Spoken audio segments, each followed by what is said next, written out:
1974 के बाद से लेकर के अभी तक देश में जितने भी ऐसे प्रदर्शन हुए हैं उनकी जांच की जाए। और सबसे अजीब बात क्या है कि वामपंथी कूदने लगते हैं। बताएंगे आपको कि ये देखिए क्रांति है, बहुत सीरियस चीज है ये कि आप जिस सिस्टम से, जिस ईवीएम से चुन करके आ रहे हैं, आप कह रहे हैं ये फ्रॉड है। आपके कामों को देख करके ऐसा लगता है कि अगले 20 सालों तक आप वहीं बैठने वाले हैं जहां आप बैठे हैं। पूरा परिवार चुनाव लड़ रहा है, सब जीत करके संसद पहुंच रहे हैं और फिर कह रहे हैं कि नहीं ये चुनाव आयोग गड़बड़ है, चुनाव आयोग मनमानी करता है। 6 महीने पहले कह रहे थे मणिपुर क्यों नहीं जाते, अब मणिपुर चले गए तो क्यों गए, 3 ही घंटा क्यों रुके। इस देश के जो राजनेता हैं उनको समझ में नहीं आ रहा है। वो ये चाहते हैं कि यहां ऐसा माहौल बने जो नेपाल में, म्यांमार में, बांग्लादेश में और श्रीलंका में बना। दर्शकों नमस्कार, डीएनपी इंडिया में आपका स्वागत है। मैं हूं आपके साथ राहुल चौधरी। दर्शकों, पिछले कुछ दिनों में आपने देखा होगा कि भारत में रहने वाले कुछ लोग, कुछ बुद्धिजीवी, कुछ राजनेता, वो लगातार ये कह रहे थे कि जो नेपाल में हुआ, बांग्लादेश में हुआ, श्रीलंका में हुआ, म्यांमार में हुआ, वो भारत में भी हो सकता है। अब जब ये चर्चाएं हुई तो यहां भारत में रहने वाले जो लोग जो लगातार ये कह रहे थे कि यहां के जो युवा हैं उनका खून कब खोलेगा, तो ये जो चर्चाएं हो रही थी, लोग ये चर्चा कर रहे थे कि भाई देखिए ये क्या ऐसा भारत में भी हो सकता है क्या। और क्योंकि विरोध प्रदर्शन, धरने प्रदर्शन ये लोकतंत्र में आम बात है, लेकिन कोई विरोध प्रदर्शन, कोई धरना प्रदर्शन वो कोई साधारण से मुद्दे को लेकर के वो 1 साल, 1.5 साल, 2 साल तक चल जाए, या फिर वो जो धरना प्रदर्शन है वो हिंसक झड़पों में बदल जाए, तो तब क्या हो। ये सवाल बहुत सारे उठते हैं। फिर लोग ये कयास लगाते हैं कि ये सब जो हो रहा है इनमें विदेशी ताकतों का हाथ है। आपको याद होगा 2019 के बाद से लेकर के 2024 या उसके बाद में भी कितनी ऐसी कोशिशें हुई, चाहे वो सीएए, एनआरसी को लेकर, फिर किसान आंदोलन को लेकर, लोकसभा चुनाव से पहले एक और तैयारी थी, एक और किसान आंदोलन 2.0 उसको बताया जा रहा था। अब इन सब बातों को लेकर जो केंद्रीय सरकार है उसने एक आदेश जारी किया है। देश के गृह मंत्री अमित शाह ने यह कहा है कि 1974 के बाद से लेकर के अभी तक देश में जितने भी ऐसे प्रदर्शन हुए हैं उनकी जांच की जाए, एक एसओपी तैयार की जाए। और उन्होंने बीपीआरडी, जो bureau of police research and development, उसको यह आदेश दिया है कि ये जितने भी धरने प्रदर्शन हुए हैं उनकी जांच करो और ये पता लगाओ उनका मकसद क्या था, फिर क्या उनका परिणाम निकला, यह पता लगाओ कि उनका मैनेजर कौन था, उनको चलाने के लिए जो फंड इस्तेमाल हो रहा था वो कहां से आया।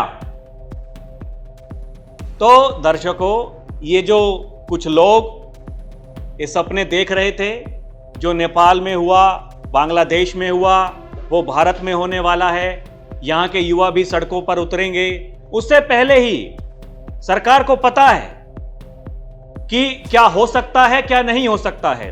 जो कुछ भी पहले हुआ है, और चाहे वो पिछले 11 सालों की बात हो या फिर उससे पहले जब दूसरी सरकारें थीं, जितने भी प्रदर्शन हुए हैं, भाई उनकी मंशा क्या थी, लोग क्या चाहते थे, और भविष्य में ऐसी कोई घटना भारत में ना घटित हो, इसीलिए यह प्लानिंग की जा रही है, यह पता लगाया जा रहा है। अब जब जांच होगी तो फिर क्या होगा, जब जांच होगी तो फिर यह पता चलेगा कि ऐसे राजनेता जो बिना किसी को बताए, जो उनकी सुरक्षा एजेंसी में जो लोग उन्हें सुरक्षा दे रहे हैं उनको भी बिना बताए, कुछ लोग जो विदेश चले जाते हैं वो क्यों जाते हैं, ऐसे क्या कारण है, इसी पर चर्चा करेंगे। मेरे सहयोगी प्रकाश हैं मेरे साथ।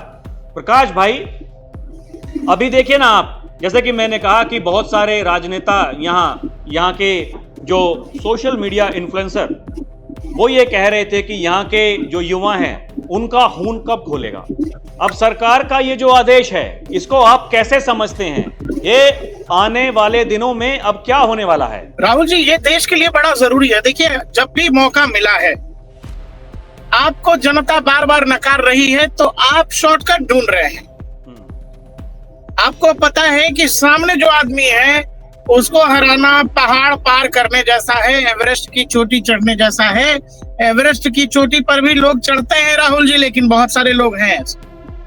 हमारा विपक्ष ये तय कर चुका है कि प्रधानमंत्री नरेंद्र मोदी की काट हमारे पास नहीं है, और यही कारण है कि आप अजीब अजीब चीजें देखोगे जिनका कोई लेना देना नहीं है। आप उसी सिस्टम, उसी ईवीएम, उसी इलेक्शन कमीशन से देश के संसद में बैठे हैं, राज्य की विधानसभाओं में विधायक बने बैठे हैं, लेकिन आप कह रहे हैं चोरी हो रहा है। तो ऐसे में जब एसआईआर को लेकर ये बवाल पूरा विपक्ष काट रहा है अलग अलग स्तर पर, ऐसे में गृह मंत्रालय की तरफ से जो खबर आ रही है, जिसमें कि भाई 70 से लेकर आज तक जो आंदोलन हुए, जो कथित क्रांति हुए, उन क्रांतियों का असल मकसद क्या था?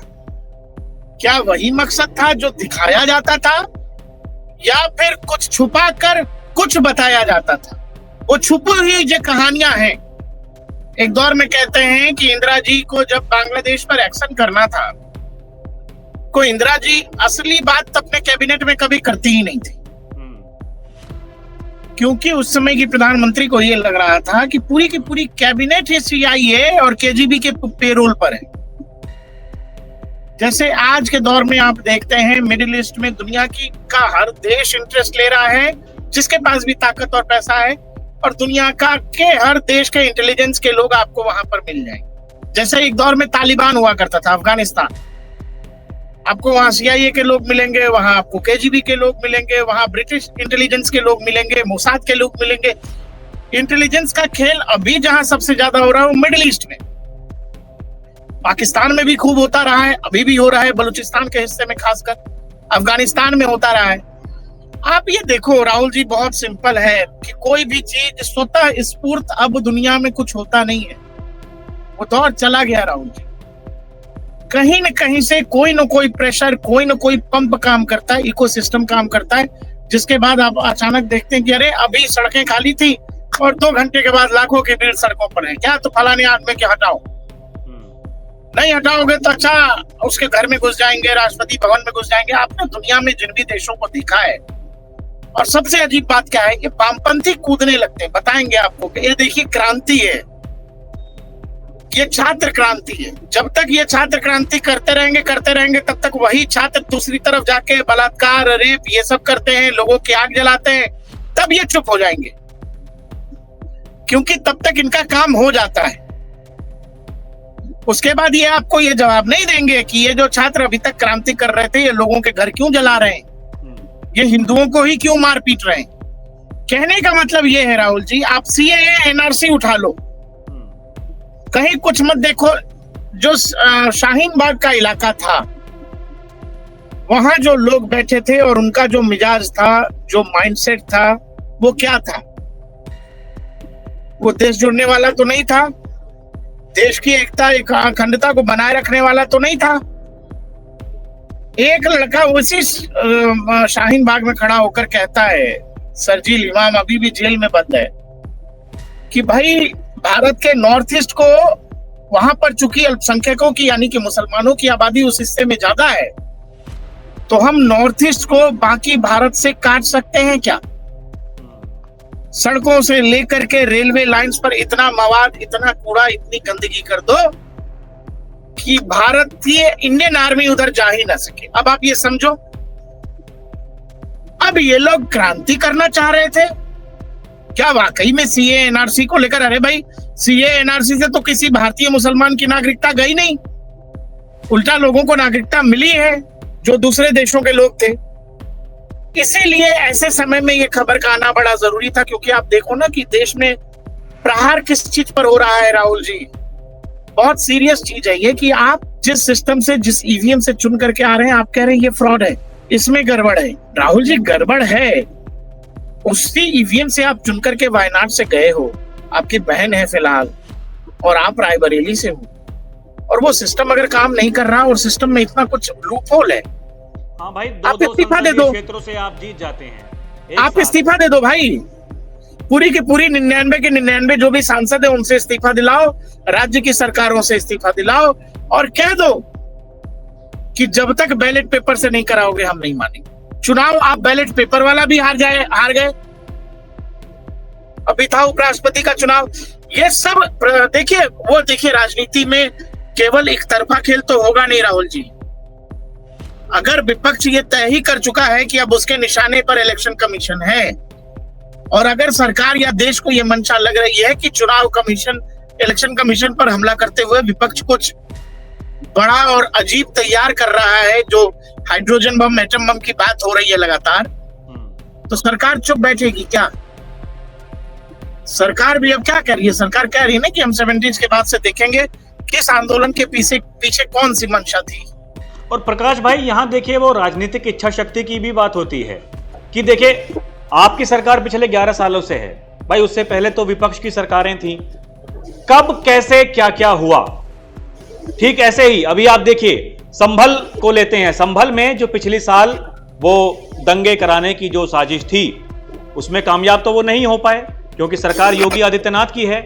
योगी आदित्यनाथ ने कहा कि ठीक है, इस दंगे के साथ साथ अब तक आजादी के बाद से लेकर के अब तक संभल में जितने भी दंगे हुए उनमें क्या क्या हुआ, उनके क्या कारण थे, सबकी रिपोर्ट दीजिए। और बाकायदा वो जो रिपोर्ट है जांच आयोग ने वो भेज दी योगी आदित्यनाथ को, वो सौंप दी। अब सबसे बड़ी दिक्कत इस बात की है, ये जो गृह मंत्री का ये आदेश है, वो जो ये कह रहे हैं कि भाई साहब देखिए, ये पिछले 11 साल से ही नहीं बल्कि जो पहले का भी जो कुछ भी हुआ है इस देश में, वो हमें समझना होगा, हमें उसकी तैयारी करनी पड़ेगी।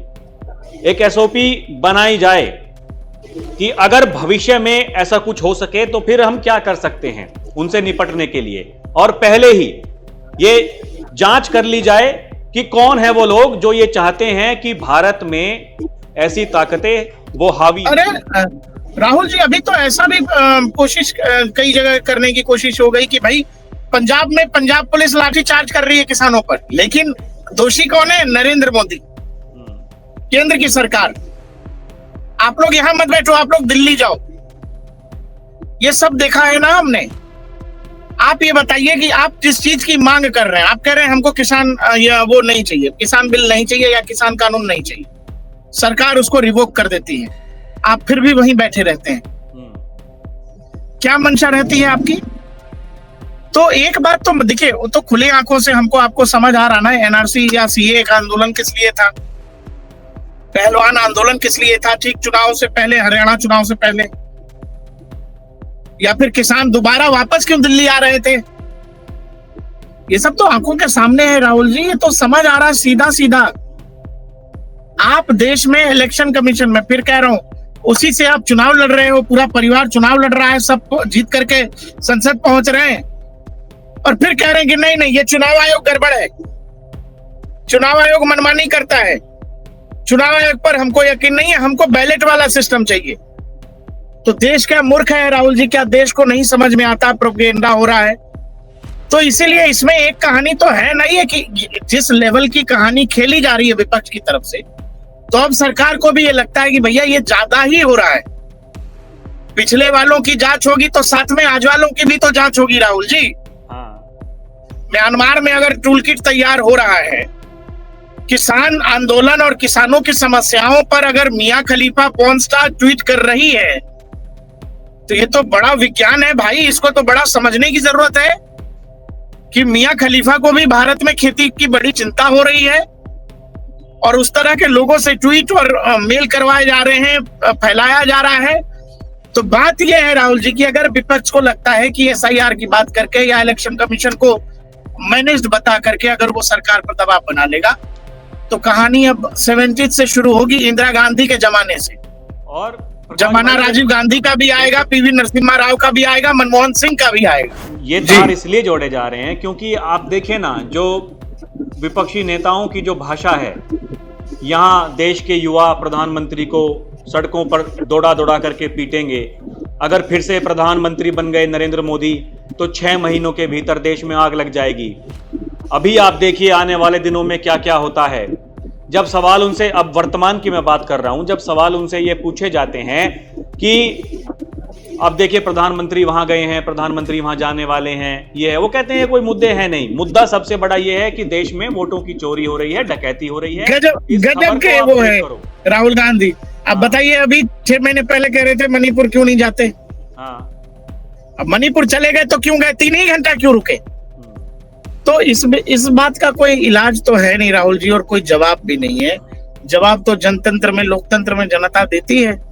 2024 में दे चुकी, हरियाणा में दे चुकी, महाराष्ट्र में दे चुकी, जम्मू कश्मीर में दे चुकी, झारखंड में भी दिया जनता ने जवाब। अब जवाब बिहार में है। आप कह रहे हो सबसे बड़ा मुद्दा है, जमीन पर लोग कितना जानते समझते हो महादेव जानते हैं। आपके जो सहयोगी दल हैं उन्होंने ही उस मुद्दे को अपनी लिस्ट से गायब कर दिया है। और 2 महीने के बाद करीब करीब नवंबर, हमको लगता है 20 तारीख तक चुनाव के नतीजे भी आ जाएंगे। अगले महीने फर्स्ट वीक में चुनाव की अनाउंसमेंट हो जाएगी, मतलब अनाउंसमेंट होते ही आचार संहिता लागू। अब आप ये समझ लो इस पूरी कहानी में कि विपक्ष क्यों इतना आक्रामक खेल रहा। अच्छा, एक और बात है राहुल जी, हमने आपने ने जो मोदी 1 और मोदी 2 में देखा, जो सरकार की आक्रामक शैली देखी, मुझे ये लगता है कि ये वाला जो टेन्योर है ये ज्यादा खतरनाक है। बिल्कुल आप सही कह रहे हैं। देखिए वो 11 सालों के अगर आप कार्यकाल की बात करें तो आप 10 साल का जो कार्यकाल है वो अलग छोड़ दीजिए, ये 11 महीने का, 12 महीने का ये कार्यकाल देखिए। ऐसे ऐसे बिल जहां सरकार, मैं सोचता हूं कि शायद कई ऐसे नेता होंगे कि उनको खुद को ऐसा मतलब आत्मविश्वास नहीं होगा कि हम ये करेंगे तो क्या हो जाएगा, हम ये करेंगे तो क्या हो जाएगा। लेकिन देखिए ना प्रकाश भाई, जिस तरीके से जो वक्फ संशोधन अधिनियम लेकर के आई सरकार, वो कानून बन गया। सुप्रीम कोर्ट में हालांकि मामला चल रहा, लेकिन सुप्रीम कोर्ट ने भी तो ये नहीं कहा कि इसको रद्द कर दिया जाए। भाई कई सारे प्रावधान हैं जिन पर चर्चा हो रही है। वक्फ बोर्ड के मामले में कुछ प्रोविजंस हैं जिन पर कोर्ट ने आपत्ति की है। मुझे लगता है उसका बहुत फर्क इस कानून पर पड़ने नहीं जा रहा है। जिन लोगों को जितना खुश होना है हो जाए, और ज्यादा जरूरत लगी तो मुझे लगता है सरकार इस पर भी संसद में कुछ कर देगी, तो फिर क्या करिएगा। फिर तो सुप्रीम कोर्ट जाने का भी आपका रास्ता बंद हो जाएगा। अब प्रकाश भाई देखिए, इसमें एक सवाल और जोड़ते हैं, जो देश के गृह मंत्री अमित शाह कहते हैं कि भाई जैसे आप काम कर रहे हैं, आपके कामों को देख करके ऐसा लगता है कि अगले 20 सालों तक आप वहीं बैठने वाले हैं जहां आप बैठे हैं। आपको याद होगा, देखिए जब मोदी सत्ता में नहीं आए थे केंद्र की, जब वो गुजरात के मुख्यमंत्री थे, तो चुनावी कैंपेन चल रहा था। अमित शाह के काफी सारे ऐसे इंटरव्यू हैं जो अब वायरल होते हैं। वो ये कह रहे थे कि एक बार हम सत्ता में आ गए तो 30 साल तक कहीं नहीं जाएंगे। तो 10 साल तो हो गए। वो अभी भी ये कहते हैं कि 20 साल बचे हैं। भाई साहब 20 साल जहां हो वहीं रहो। राहुल जी, मैं ऐसे कई ज्योतिषियों के हाल फिलहाल ऐसे इंटरव्यूज देख लिए हैं जो लोग कह रहे हैं कि भाई साहब योगी आदित्यनाथ आएंगे तो 2050 से पहले जाएंगे। 2029 में 30 में एक योग बता रहे हैं लोग कि बन रहा है, जिसमें योगी जी प्रधानमंत्री बन जाएंगे और फिर वो 2050 तक नहीं जाएंगे। अभी तो हम 25 में बैठे हैं, अगले 25 साल के लिए ज्योतिष कह रहे हैं कि अरे मोदी जी के बाद किसी का चांस नहीं है, केवल योगी का है। तो सवाल देखो राहुल जी, बहुत सिंपल है ना प्रकाश भाई। देखिए एक गुजरात मॉडल था, फिर अब उत्तर प्रदेश मॉडल है। ये वही हमें दिखाई दे रहा है कि एक लोगों ने एक चेहरे को देखा है, उसे काम करते हुए देखा है, परखा है, और एक चेहरा जो लगातार जीतता आ रहा है, लगातार 3 चुनावों में देश की जनता ने उसको चुना है। विश्व का वो सबसे लोकप्रिय नेता है। लोग उसको ये कहते हैं कि भाई साहब ऐसा नेता हमारे देश में होना चाहिए, ये हमारा प्रधानमंत्री होना चाहिए। मतलब जो दूसरे देश हैं उनको समझ में आ रहा है, लेकिन यहाँ इस देश के जो राजनेता हैं उनको समझ में नहीं आ रहा है। वो ये चाहते हैं कि यहाँ ऐसा माहौल बने जो नेपाल में, म्यांमार में, बांग्लादेश में और श्रीलंका में बना। वो तो चाहते हैं कि इस तरीके से यहाँ का तख्ता पलट हो। क्योंकि राहुल जी ये देखिए, ये तो ओछी मानसिकता है, इसका कुछ कर नहीं सकते। ये ठीक वैसी मानसिकता है कि भाई आप बहुत अच्छा कर रहे हैं, हम आपकी बराबरी नहीं कर पाएंगे, हम उतनी मेहनत नहीं कर पाएंगे, तो हम आपको धक्का दे देते हैं, हम आपको कुर्सी से गिरा देते हैं।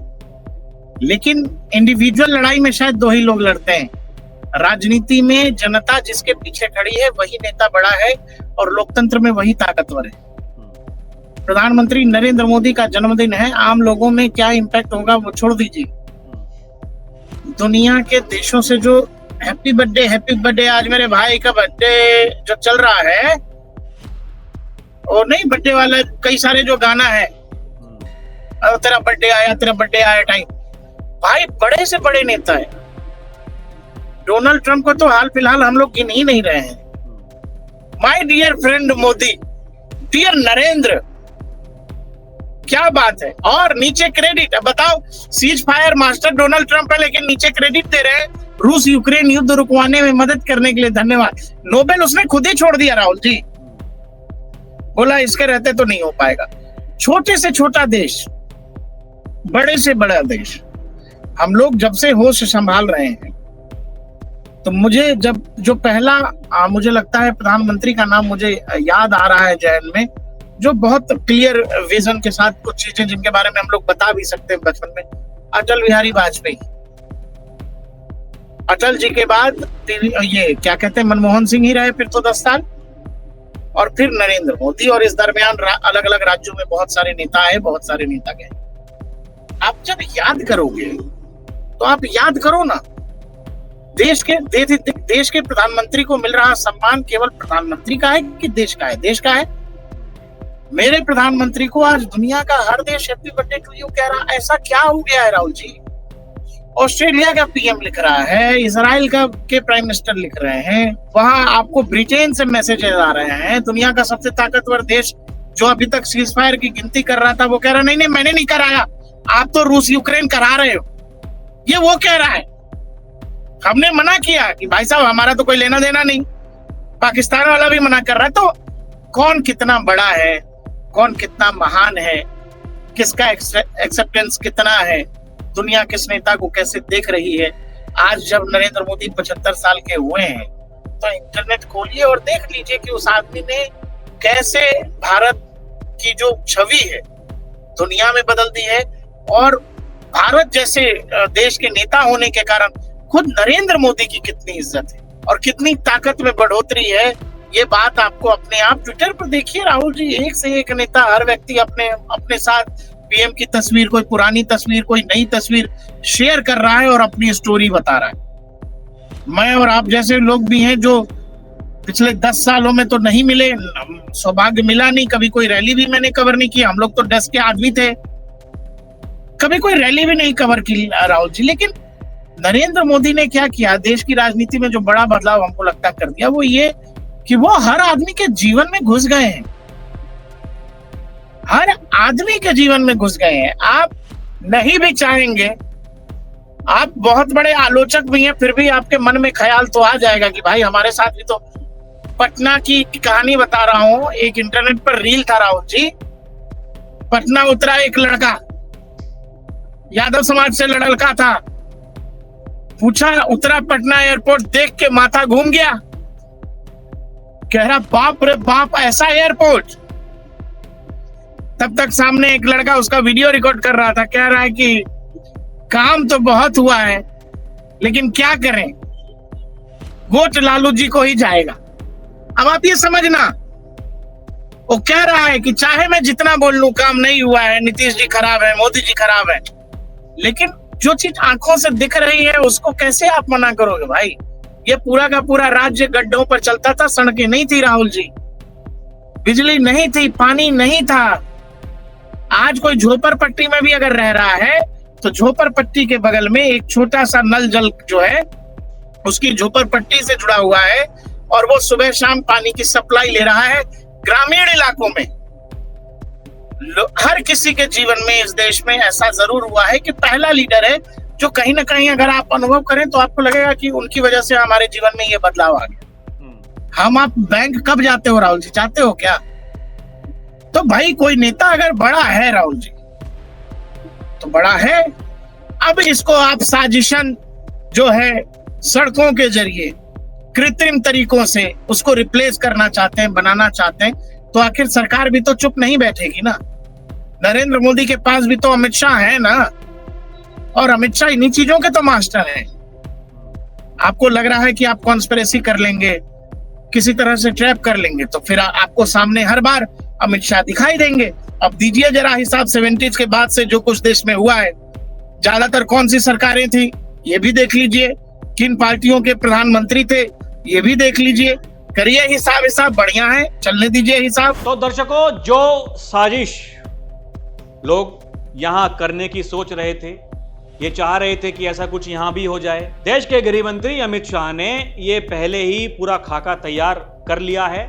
और उनका ये मानना है कि आने वाले दिनों में जो लोग ये कह रहे हैं कि लोग सड़कों पर होंगे, जो लोग ये कह रहे हैं कि यहाँ के युवा देश के प्रधानमंत्री को डंडे से पीटेंगे, जो लोग ये कह रहे हैं कि जो नेपाल में हुआ वो यहाँ भी हो जाएगा, जो लोग ये कह रहे हैं कि यहाँ के जो युवा हैं उनका खून खोल जाएगा, तो समझने वाली बात यह है कि यहीं इस देश में रहने वाले जो युवा हैं, एक बड़ा वर्ग ऐसा है जो देश के प्रधानमंत्री के साथ में है, इस सरकार के साथ में है, जो ये कहता है कि हमने अपने जीवन को बदलते हुए देखा है।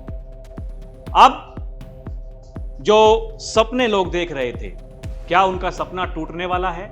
ये आदेश जो गृह मंत्रालय का है, आने वाले दिनों में ये आदेश क्या कुछ करेगा और जो कार्रवाई करेंगे अधिकारी, वो क्या कुछ खोज करके निकाल पाएंगे, उस पर रहेगी नजर। अभी के लिए इतना ही। आप देखते रहें DNP इंडिया, हर खबर भरोसे के साथ। नमस्कार, जय हिंद।